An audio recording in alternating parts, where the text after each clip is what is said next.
Hi guys, तो चलिए आज हम लोग क्रिया पढ़ते हैं, ठीक है। और इसको अच्छा से समझने का कोशिश करेंगे। अब क्रिया होता क्या है? क्रिया मीन्स क्या होता है? काम, ठीक है। जब हम कोई काम कर रहे होते हैं, चाहे बैठे हो, बैठना भी क्या है, जैसे हिंदी में हम देखते हैं जिस वर्ड के लास्ट में ना लगा हो उसे हम क्रिया कहते हैं, जैसे बैठना, हंसना, ये भी क्रिया है, ठीक है। रोना, चलना, ये सब सब क्रिया है। लेकिन हम लोग इंग्लिश में देखते क्रिया किसे कहते हैं, कैसे पहचानेंगे। और बहुत ही आसान से मैं इसको समझाने का कोशिश करूँगा और आप लोग देखिए, ठीक है।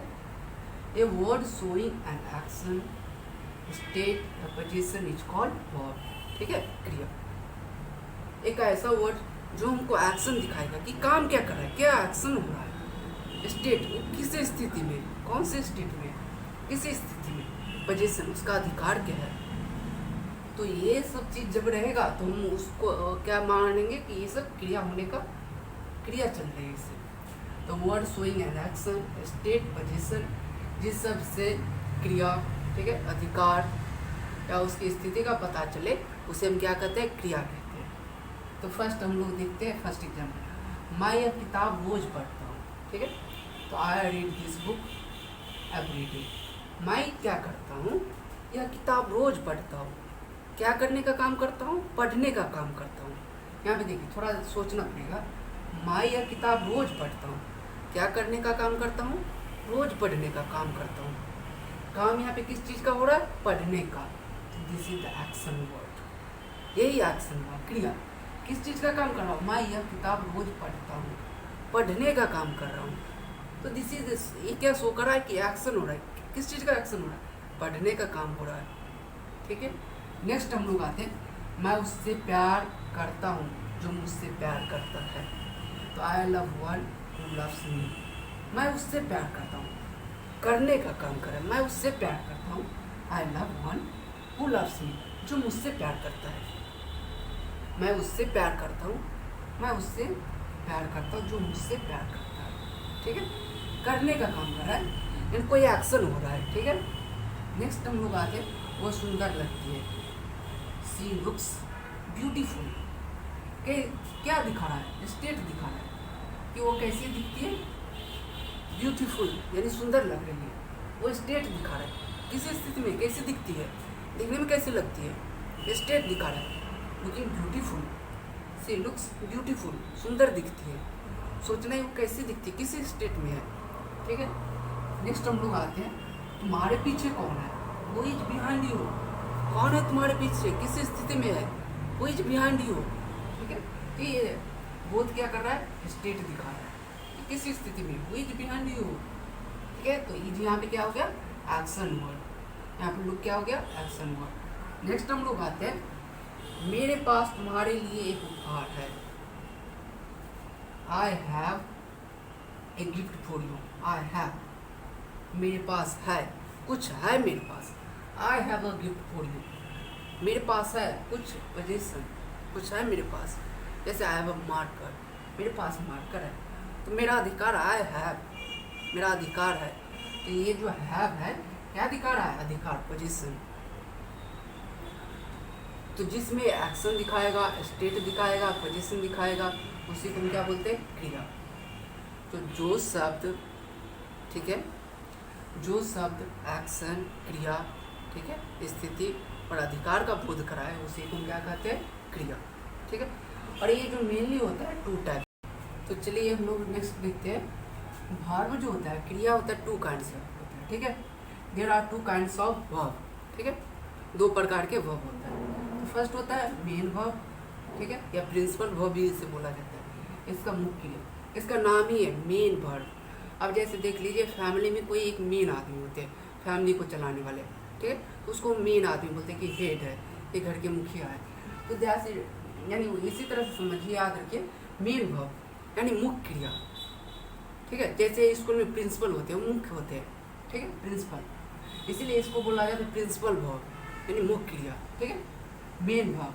सेकेंड आते हैं एक्चुअली या हेल्पिंग वर्ब। अब नाम है कि हम बोलते हैं कि नहीं, हेल्पर को मंगा लो, मतलब हेल्प करने वाला को हम क्या बोलते हैं, हेल्पर, मतलब मदद करने वाला। इसको हम क्या बोलते हैं, सहायक क्रिया, ठीक है, ऑक्सिलरी वर्ब या हेल्पिंग वर्ब, ठीक है। एक ही नाम है, तो आप ऑक्सिलरी याद रखिए या हेल्पिंग याद रखिए। सहायक क्रिया जो सहायता करने के लिए आएगा। तो चलिए हम लोग देखते हैं। अब यहाँ पे मेन वर्ब को भी दो भाग में डिवाइड किया गया है। फर्स्ट याद रखना है कि वर्ब टू टाइप्स का होता है, main verb and helping verb या ऑक्सिलरी वर्ब, ठीक है। मुख्य क्रिया और सहायक क्रिया। और फिर मुख्य क्रिया को दो भाग में बांट दिया गया है, ट्रांजिटिव वर्ब और intransitive verb. Transitive verb means होता है सकर्मक क्रिया और इंट्रांजिटिव वर्ब मीन्स होता है अकर्मक क्रिया, ठीक है। ट्रांजिटिव मीन्स क्या होता है, सकर्मक क्रिया, और इंट्रांजिटिव मीन्स क्या होता है, अकर्मक क्रिया। ये इतना पहले याद रखिए, ठीक है। इसको दो भाग में बांटा गया मेन वर्ब को। अब नेक्स्ट हम लोग आते हैं हेल्पिंग वर्ब को भी दो भाग में बांटा गया है, ठीक है। तो हेल्पिंग वर्ब को बांटा गया है primary auxiliary verb and model auxiliary verb, ठीक है। इसमें आता है डू, बी, हैव। ऑक्सिलरी में तो जानते हैं can, would, may, might, would, ये सब आता है इसमें। तो प्राइमरी एंड मॉडल ऑक्सिलरी, ठीक है। तो हम लोग चलिए फिर से देखते हैं मेन वर्ब। तो नॉर्मली याद रखना है कि वर्ब के दो भाग में बांटा गया, main verb and helping verb. फिर मेन वर्ब को दो भाग में बांटा गया, ट्रांजिटिव वर्ब, इंट्रांजिटिव वर्ब, ठीक है। नेक्स्ट हम लोग आते हैं हेल्पिंग वर्ब को भी primary auxiliary and model auxiliary, इसको भी दो भाग में बांटा गया। नेक्स्ट हम लोग देखते हैं अब मेन वर्ब होता क्या है। अब देखिए इसमें देखना क्या है, मेन वर्ब में मेन वर्ब को कैसे पहचानेंगे। तो verb having a meaning of its own is called main verb. ऐसा कि वो किसी पे डिपेंड नहीं रहेगा, ऐसा क्रिया जो किसी पे निर्भर न हो, उसे हम क्या कहते हैं, मेन वर्ब। इसका खुद मीनिंग होगा, वो इंडिपेंडेंट होगा, यानी कि वो किसी पे डिपेंड रहेगा।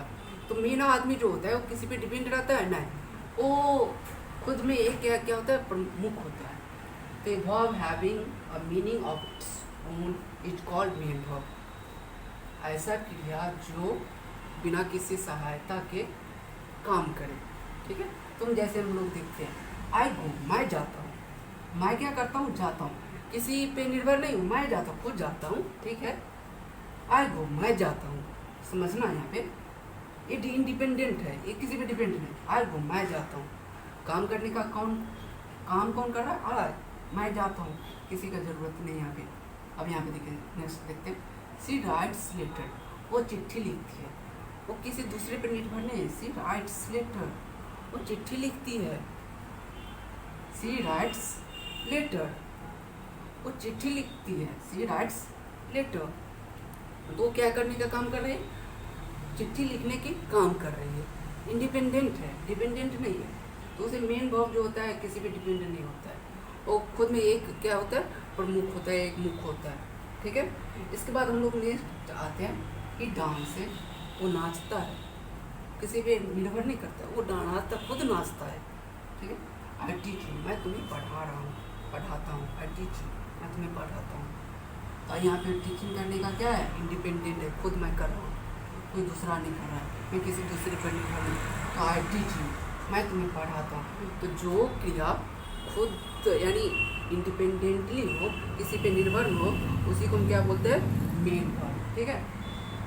तो main verb having meaning of its own is called main verb. जिसका खुद का मीनिंग हो, जो किसी पे निर्भर न हो, उसी को हम क्या बोलते हैं, मेन वर्ब। अब नेक्स्ट हम लोग आते हैं मॉडल वर्ब, जिसको हम बोलते हैं हेल्पिंग वर्ब के बारे में। अब हम लोग देखेंगे ऑक्सिलरी वर्ब के बारे में दूसरे पार्ट में। तो चलिए एक्चुअली मेमोरी में स्टोरेज कम है, इसलिए मैं इतना पे ही छोड़ दे रहा हूँ।